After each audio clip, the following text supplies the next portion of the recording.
At kung ikaw ay nagbabalak na maging isang OFW, baguhang OFW na kagaya ko, o kaya OFW, ito ay para sa'yo. Hello guys! Magandang araw sa ating lahat and welcome back to my YouTube channel. So for today's video, pag-uusapan natin yung mga goals ng isang OFW. Pag-uusapan natin yung mga 5 bagay na goals ng isang OFW. So, syempre, bilang isang OFW, marami tayong mga goals. Pero dito, meron lang 5 na pag-uusapan natin.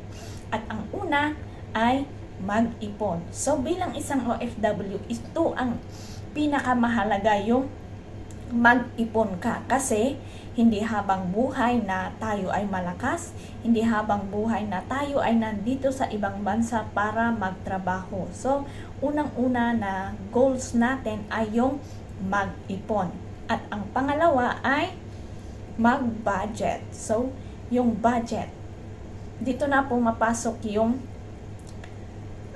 needs over wants natin bilang isang OFW.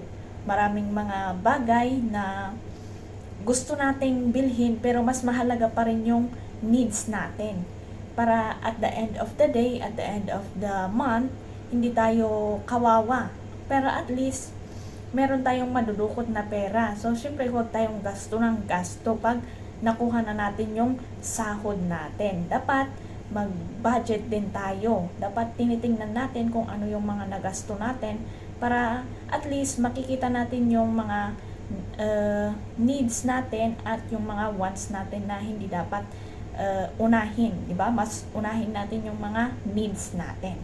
So, at ang pangatlo ay huwag magpapautang. So, isa na ito sa mga problema ng mga kababayan natin kung minsan kasi nagpautang sila, nag-trust sila sa mga kakilala nila. Na akala nila babayaran nila sa katapusan yung inutang nila, hindi pala, o di ba, pinaasa, masakit 'yon. So, bilang isang OFW, dapat mag-ingat tayo kung sino yung mga pinapautangan natin. Kahit kakilala man natin yan, dapat mag-ingat pa rin tayo, maging secure pa rin sa mga pinapautang nating pera para at the end of the day, hindi tayo kawawa na naniningil sa kanila. At ang pang-apat ay bigyang limitasyon ang pagtulong. So, sa ating mga OFW, ang akala nila marami tayong pera palagi.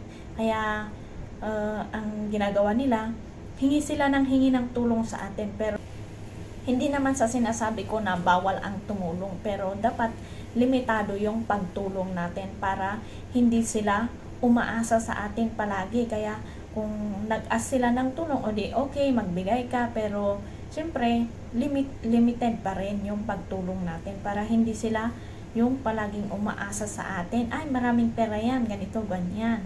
Kaya, ilimit natin yung pagtulong natin sa iba. At ang panglima at panghuli na ito ay magnegosyo. So, syempre, bilang isang OFW, dapat isa na yan sa mga goals mo, yung magpatayo ka ng negosyo mo sa Pilipinas pag uwi mo. Kasi nga, sabi ko, hindi tayo palaging malakas, hindi tayo palaging nandito sa abroad, sa ibang bansa para magtrabaho. Kaya, dapat magplano ka kung ano yung mga magandang negosyo na ipapatayo mo pag ikaw ay uuwi na ng Pilipinas. So, yun lang po ang aking maibabahagi sa ngayon. Hope na sana nagustuhan nyo. And don't forget to subscribe to my YouTube channel. Salamat po and God bless!